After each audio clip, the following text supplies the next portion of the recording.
بسم اللہ الرحمن الرحیم۔ عزیز دوستو، جیسا کہ ہماری رمضان سیریز چل رہی ہے تو سلسلہ کلام کو جاری رکھتے ہوئے اسی ٹاپک اور لے کر چلتے ہیں۔ ہمارے آپ کے آقا جناب رسول اللہ صلی اللہ علیہ وسلم رجب سے نہ صرف رمضان مبارک کا انتظار فرماتے تھے بلکہ بارگاہ خداوندی میں دست و دعا ہوتے تھے کہ اللہ ہمیں رمضان مبارک تک پہنچا دے، یعنی ہمیں صحت و عافیت کے ساتھ اتنی لائف عطا فرمائیے کہ ہم رمضان مبارک کی رحمتوں اور برکتوں سے بہراور ہو سکیں۔ اسی لیے اللہ پاک کے نیک بندوں کو رمضان مبارک کا سال بھر انتظار رہتا ہے، اور رجب کا چاند نظر آتے ہی اس انتظار میں شدت آ جاتی ہے کہ کسی طرح ماہ مبارک ہمیں میسر آ جائے۔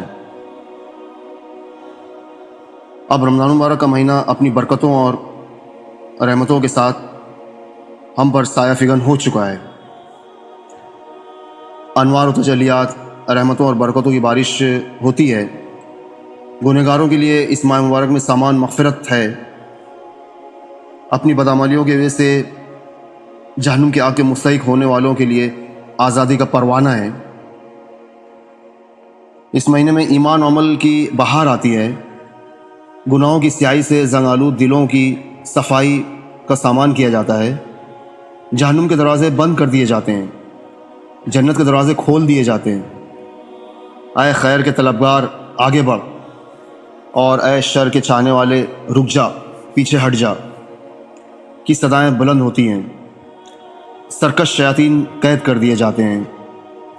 اس ماہ مبارک میں دن کو روزہ فرض کیا گیا تاکہ نفس امارہ کو اس کی خواہشات اور مرغوبات سے دور رکھ کر زیور تقوی سے سجایا جائے، اور رات کو قرآن کریم سن کر دلوں کو جلا بخشی جائے۔ سبحان اللہ۔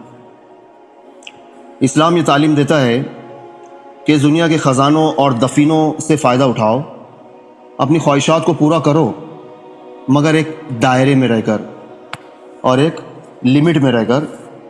اپنے اخلاق و روحانیت کے جذبے کو کبھی افسردہ اور مردہ نہ ہونے دو۔ تمام انبیاء علیہ الصلوۃ والسلام نے ہر دور میں اسی کے لیے کوشش کی۔ جب بھی انسانیت انتہا پسندانہ مادیت اور حیوانیت کی زد میں آ کر ہلاک ہونے کے قریب ہوئی، انہوں نے اخلاق و روحانیت پیدا کرنے کے اسباب مہیا کیے۔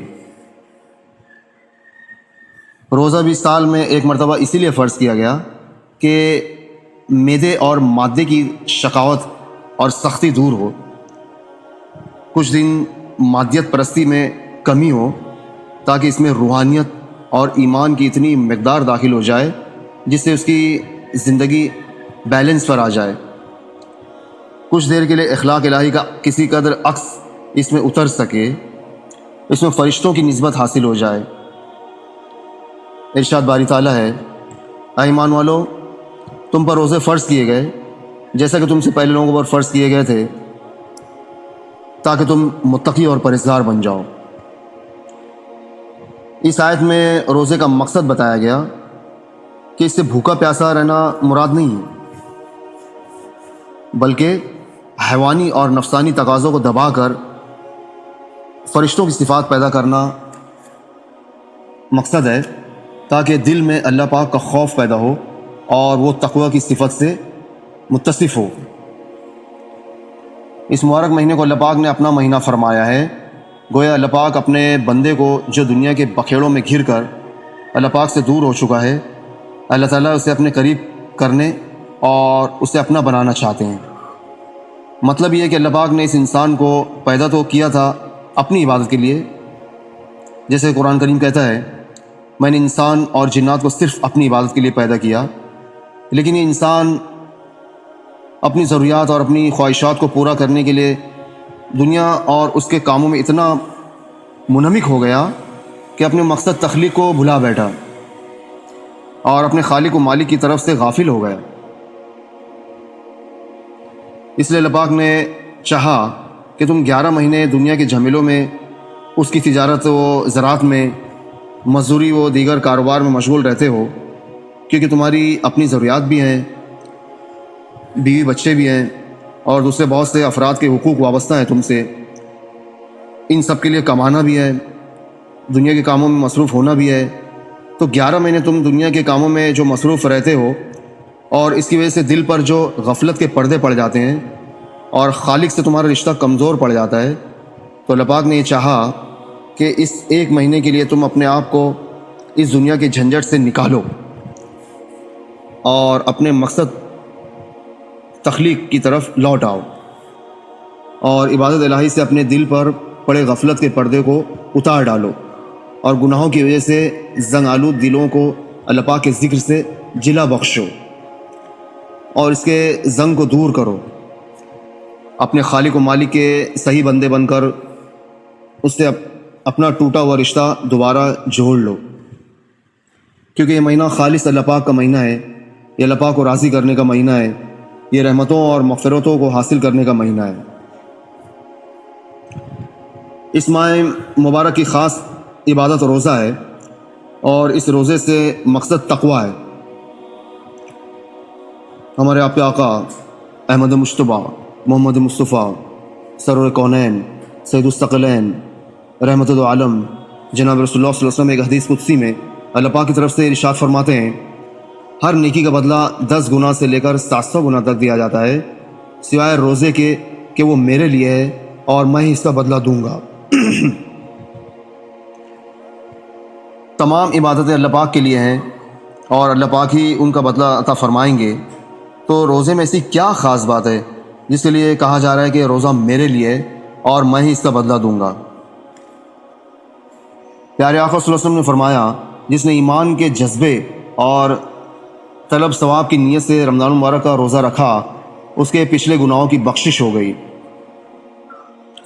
روزہ ہر مسلمان عقل مند بالغ مرد عورت پر فرض ہے. بلا عذر اس کا چھوڑنا گناہ کبیرہ ہے.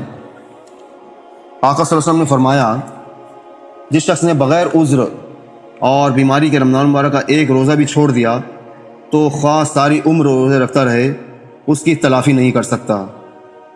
یعنی دوسرے وقت میں روزہ رکھنے سے اگرچہ فرض ادا ہو جائے گا اور اس کے ذمہ سے ساقط ہو جائے گا فرض، مگر رمضان المبارک کی برکت و فضیلت کا حاصل کرنا پاسبل نہیں. بہت سے حضرات معمولی باتوں پر روزہ چھوڑ دیتے ہیں.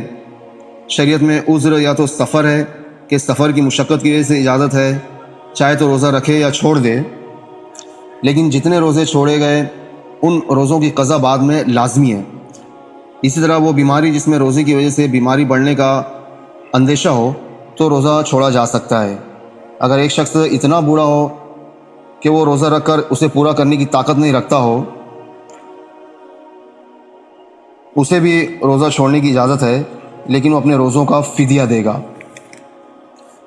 ہر روزے کا فدیہ صدقۃ الفطر کے برابر ہے. اسی طرح اگر عورت پریگننسی میں ہو یا وہ بچے کو دودھ پلاتی ہو اور روزہ رکھنے کی وجہ سے اتنی کمزوری ہو جائے کہ اس کی یا بچے کی جان کو خطرہ لاحق ہو، تو اس عورت کو بھی روزہ ترک کرنے کی اجازت ہے، لیکن بعد میں اس کے ذمہ بھی قضا لازم ہے. یہاں یہ مسئلہ بھی ذہن میں رہے کہ عورت کے لیے عذر کے ایام میں مخصوص ایام کہتے ہیں روزہ رکھنے کی اجازت نہیں، جس طرح کہ ان دنوں میں نماز پڑھنا جائز نہیں. لیکن یہ یاد رہے کہ ان دنوں کی نمازوں کی قضا نہیں، روزوں کی قضا ضروری ہے. بہت سی عورتوں کے ذہن میں یہ ہے کہ نماز کی طرح روزوں کی قضا بھی نہیں ہے. یہ غلط بات ہے. اہتمام سے بعد میں ان روزوں کی قضا کی نیت سے ان روزوں کو قضا کی نیت سے رکھنا چاہیے. رمضان المبارک کے خصوصی اعمال، روزہ، تراویح، تلاوت قرآن کریم، ذکر الہی، دعا استغفار کا خصوصی اہتمام کیا جائے. اس طرح نور مہینے میں جس قدر نورانی اعمال کیے جائیں گے، اسی قدر روح میں لطافت، بالدگی اور دل میں نورانیت پیدا ہوگی. خصوصاً قرآن کریم کی تلاوت کا اہتمام، کیونکہ اس مہینے کو قرآن کریم سے خاص نسبت ہے. اسی مہینے میں قرآن کریم نازل ہوا. اس مہینے میں جھوٹ، بہتان، غیبت، حرام خوری اور دیگر تمام گندگیوں سے پرہیز کا پورا اہتمام کیا جائے. حدیث میں فرمایا گیا ہے کہ جو شخص روزے کی حالت میں جھوٹ بولنے اور غلط کام کرنے سے پرہیز نہ کرے تو اللہ پاک کو اس کے بھوکا پیاسا رہنے کی کوئی حاجت نہیں ہے۔ ایک اور حدیث میں آقا فرماتے کہ بہت سے روزہ دار ایسے ہیں جن کو بھوک پیاس کے سوا کچھ حاصل نہیں ہوتا، نعوذ باللہ۔ روزے کی حالت میں کان کی، آنکھوں کی، پیٹ کی، شرمگاہ کی اور دیگر اعضاء کی حفاظت لازم ہے۔ غرض اس مہینے میں گناہوں کا ترک کرنا لازم ہے، اور اگر ذرا سی ہمت سے کام لیا جائے تو ان چند دنوں میں گناہوں کو چھوڑنا بہت آسان ہے۔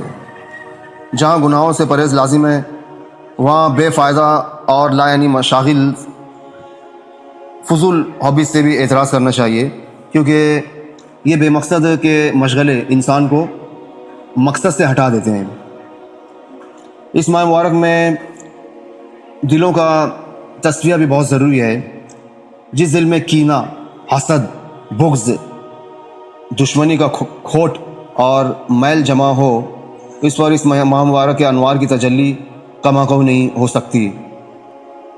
یہی وجہ ہے کہ بعض احادیث کے مطابق رمضان مبارک کی راتوں میں سب لوگوں کی بخشش کی جاتی ہے، مگر ایسے دو شخص جو ایک دوسرے سے کینہ اور دشمنی رکھتے ہوں ان کی بخشش نہیں ہوتی۔ اس لیے تقاضۂ بشریت کی بنا پر انسان ہونے کے ناطے جو آپس میں رنجشیں اور جو متبھید ہو جاتی ہے ان سے دل صاف کر لینا چاہیے، اور اس ماہ مبارک میں کسی دوسرے مسلمان سے کینہ و دشمنی نہیں رہنی چاہیے۔ ماہ مبارک کا دل و زبان اور عمل سے احترام کرنا بھی لازم ہے۔ اپنی معصیت اور نافرمانی کے مظاہرے سے اس کو ملوث آلود نہ کریں۔ ماہ مبارک کے قبولیت دعا کا خاص موسم ہے۔ رمضان المبارک قبولیت دعا کا خاص موسم ہے۔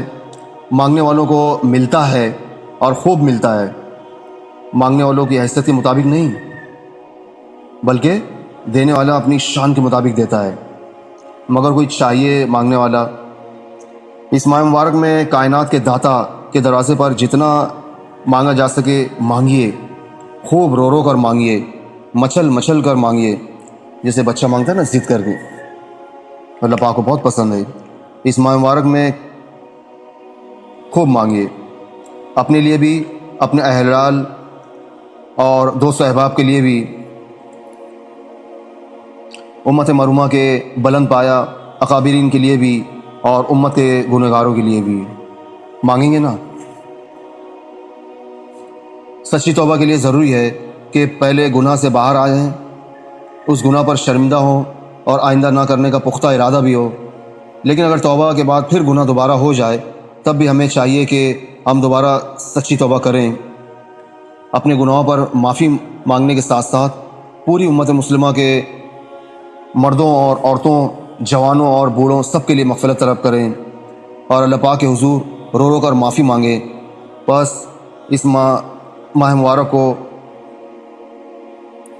تو امت کے لیے استغفار کرنے کے لیے خاص کر لیں، تلاوت قرآن کریم، نماز، صدقہ، خیرات اور ہر نیکی کے بعد اللہ پاک کے حضور آنسو بہا بہا کر مغفرت طلب کریں۔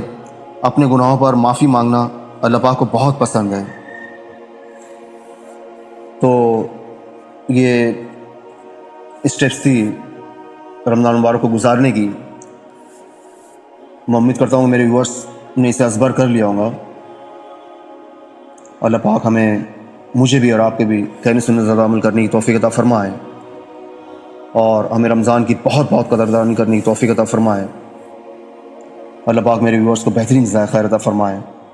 اگر آپ کو ویڈیو پسند آئے اسے لائک کیجیے، چینل کو سبسکرائب کیجیے، اور اسے اپنے فرینڈ سرکل میں زیادہ شیئر کیجیے تاکہ نورانی ماحول بن جائے اور ہمارا اللہ ہم سے راضی ہو جائے، کیونکہ ہمارا جو مشن اس دنیا میں آنے کا وہ یہی ہے کہ ہمارا اللہ ہم سے راضی ہو جائے، اللہ ہم سے راضی ہو جائے، اللہ ہم سے راضی ہو جائے۔ وآخر دعوانا الحمد للہ رب العالمین۔